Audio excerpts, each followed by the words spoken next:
But now that they've turned it residential, they're expanding the city, actual city, big building, city looking from the suburban areas around it. But you realize, though, that while they're expanding residentially, like, they're not expanding business. Like, that's the thing that's crazy to me. I know that some companies have moved here and relocated, but they're still bringing their talent from other places. They're not necessarily hiring here in the state of Florida. So it's not like they're creating all of these new jobs. For all the $1 million, 100-unit postal stamp, size properties that you're putting up, you're not creating anything affordable for the rest of the folks. And that's the thing that's frustrating about the whole situation. And again, it's just how quickly it happened. Like, I know that they have this conversation in Atlanta. A lot of people that are from there say the same thing, but they had a decade or more to kind of adjust and prepare. This happened literally in the span of 6 months. It seems that way, but it happened. It was allowed. So that whole perfect storm thing. So everything that happened prior to that allowed that perfect storm to happen.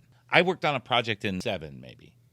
Real estate boom in South Florida, 404 or 506 or 7 before the crash.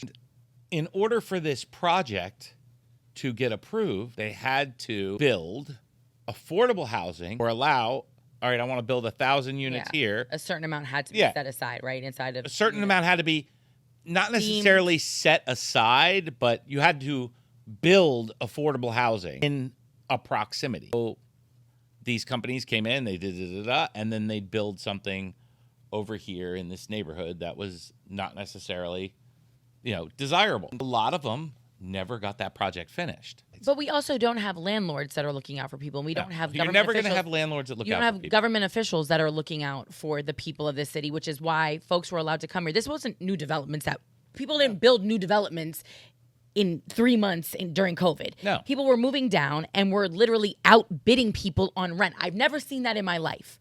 Where in a building that is owned by a building management company that is very set rents, like I'm just now starting to see new buildings offering your first month free. Remember, that used to be commonplace. Like if a new building went up and was open, your first month, or they'd prorate 2 months or whatever it was. Yeah, that clearly went out the window.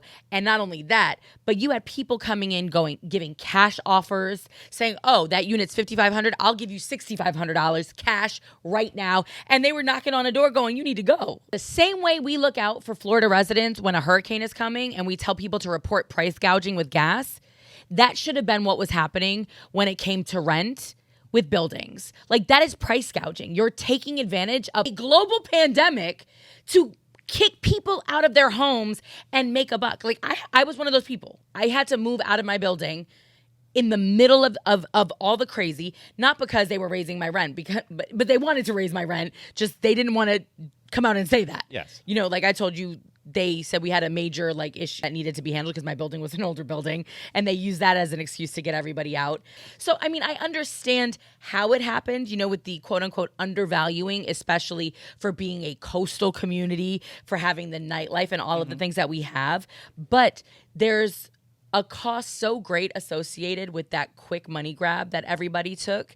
And it's the tune of 20 to 40,000 Miamians moving out of Miami because they can no longer afford to live here. Like, we would actually be in the negative if we didn't have this massive amount of migration to our state. And that's the real issue. Like, that's the testament to the things that we talk about on this podcast. Like, when I tell you how serious the situation is right now between inflation, cost of living, stagnant wages, the whole home insurance situation in Florida, I don't know why anybody would buy a house down here right now.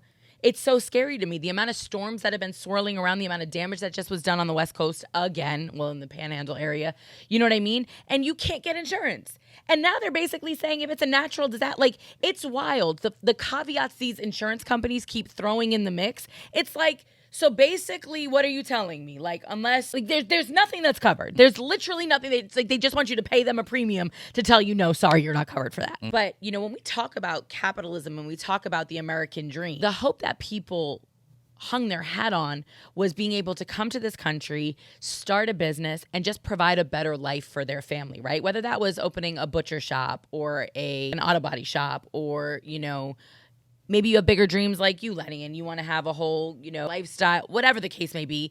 The fact was that was what you hung your hopes on. And now the fight that we're all having when we're talking about wages, it's not necessarily impacting big pharma. This is not a conversation that they're having. They're trying to figure out, can we pay our CEO $30 million this year? Like, what's his bonus going to look like? They're not having the fight that you're having with an hourly employee.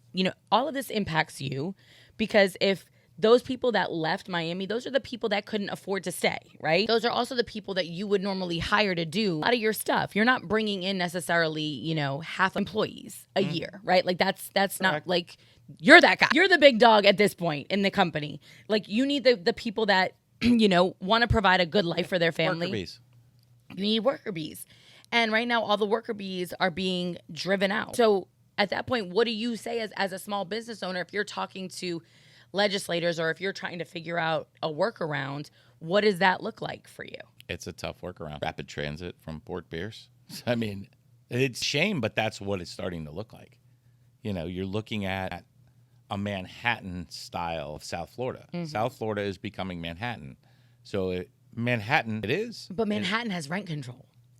Do you understand what I'm saying? But not enough to sustain. And they have boroughs. They have boroughs that are a 15, 20-minute not enough to sustain. Subway ride into a city, right? There's they have suburbs that are a half-hour ride. Yeah, on the train. Fort Pierce is how far? Like you're talking about on like the Bright Line, it'd probably be 45 minutes if you had a straight Bright Line. Bright Line is pretty much the same amount of time though. I mean, it's still a 3-hour trip to Orlando, so it's not like it's not knocking off a lot of time from the commute. No, but it's what people do in Manhattan. Why the train station is so busy. Person that works for a mom and pop restaurant or a mom and pop business should not have to live like you commute for corporate jobs. You commute for big jobs. The folks that work in the hotels as support staff, most of them live in the Bronx. They live in Brooklyn. Like they're not working at the Waldorf and living, the folks that are commuting from Jersey, they want to have a nice house and a big yard. And so and not have to pay necessarily New York State, New York City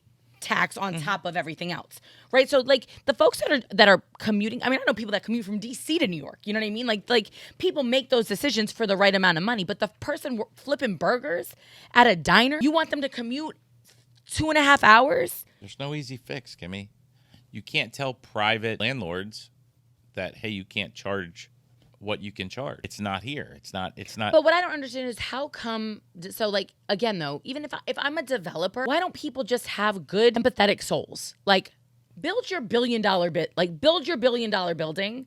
But why are we not saying, like, why are we not holding people socially accountable? Like there's social responsibility that comes with making a profit off of the backs of people. Like, you know what I mean? Why wouldn't the folks who own businesses in Wynwood want their employees to be able to live around the area that they live in? They're much less likely, I'm sure, to call out sick. They're less likely to be late. They're probably going to be more likely to stay later if you need them to because, okay, well, I'm literally a scooter ride to my house or whatever. You know what I mean? Like that was the beauty of South Beach.